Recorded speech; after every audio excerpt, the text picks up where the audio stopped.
Peaceful rally na samahan ng iilang nais manggulo. Mananagot ang lahat. Yan ang nais ni Pangulong Ferdinand R. Marcos Jr.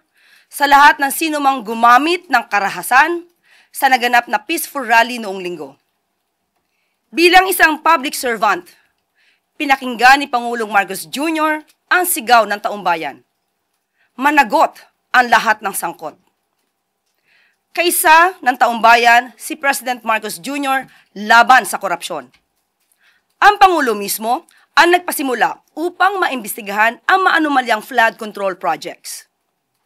Magpapatuloy din ang Pangulo sa naumpisahan na ito at sa tulong ng taumbayan na magiging matapang sa pagbunyag ng katotohanan, ang pang-aabuso sa kaban ng bayan ay mailalantad at malalabanan.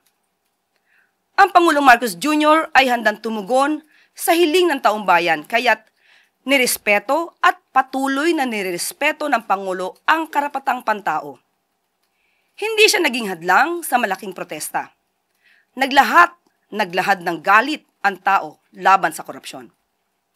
Ngunit, kinukondena ng administrasyong ito at ng Pangulo ang paggamit ng mga kabataan na gawing mga tulisan ng mga grupong itinatago ang mukha sa likod ng itim na maskara.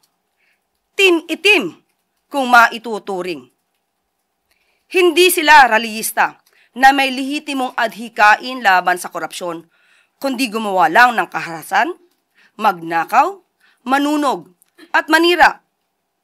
Hindi kayo makakalagpas sa kamay ng batas at ang mga tao sa inyong likuran na gumamit sa inyo. Mga gahaman sa kapangyarihan.